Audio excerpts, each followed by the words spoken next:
একদিন আপনার সন্তান এসে বলল, বাবা, আমি সমকামী। আপনার প্রথম প্রতিক্রিয়া কি হবে? রাগ, চর, নাকি নীরবতা? আমরা অনেক বড় বড় কথা বলি সমাজ নিয়ে, কিন্তু যখন বিষয়টা নিজের ঘরে আসে তখন কি আমরা একই থাকি? আমরা বলি এটা পাপ, আমরা বলি এটা পশ্চিমা সংস্কৃতি, আমরা বলি এটা অসুস্থতা।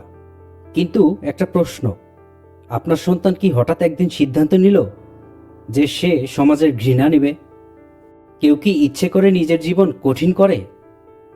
একটা ছেলে যদি জানে তাকে অপমান করা হবে, পরিবার দূরে সরে যাবে, বন্ধুরা হাসবে, তবুও সে যদি বলে আমি এমনই, তাহলে সেটা কি ফ্যাশন?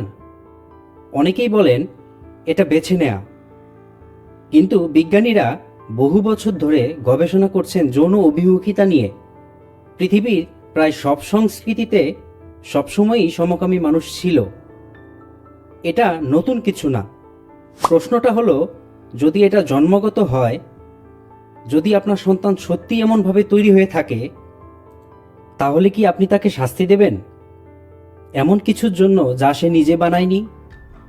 আরেকটি প্রশ্ন, আপনি যদি নিজে সমকামী হয়ে জন্মাতেন, তাহলে কি নিজেকে বদলাতে পারতেন? আমরা সন্তানকে কি শেখাই? সত্যবাদিতা, সততা।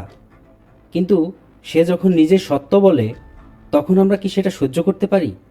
আমরা কি তাকে বলবো তুমি বদলে যাও, না হলে তুমি আমার সন্তান না? নাকি বলবো আমি বুঝতে পারছি না, কিন্তু আমি তোমার পাশে আছি? ধর্মের প্রশ্নটা আলাদা, সমাজের প্রশ্নটাও আলাদা, কিন্তু বাবা মা হওয়ার প্রশ্নটা খুব সহজ। আপনার সন্তানের সবচেয়ে নিরাপদ জায়গা কি আপনার ঘর, নাকি সে বাইরে গিয়ে নিরাপত্তা খুঁজবে? অনেক সমকামী মানুষ সমাজের কারণে না, পরিবারের প্রত্যাখ্যানের কারণে ভেঙে পড়ে। একটা সন্তান পৃথিবীর বিরুদ্ধে লড়াই করতে পারে যদি তার নিজ ঘরে আশ্রয়টুকু থাকে। তাই প্রশ্নটা সমকামিতার না, প্রশ্নটা ভালোবাসার। আপনি কি শর্ত সাপেক্ষে ভালোবাসবেন, নাকি নিঃশর্ত? ভিন্ন স্বর, কারণ সব কণ্ঠ একরকম নয়।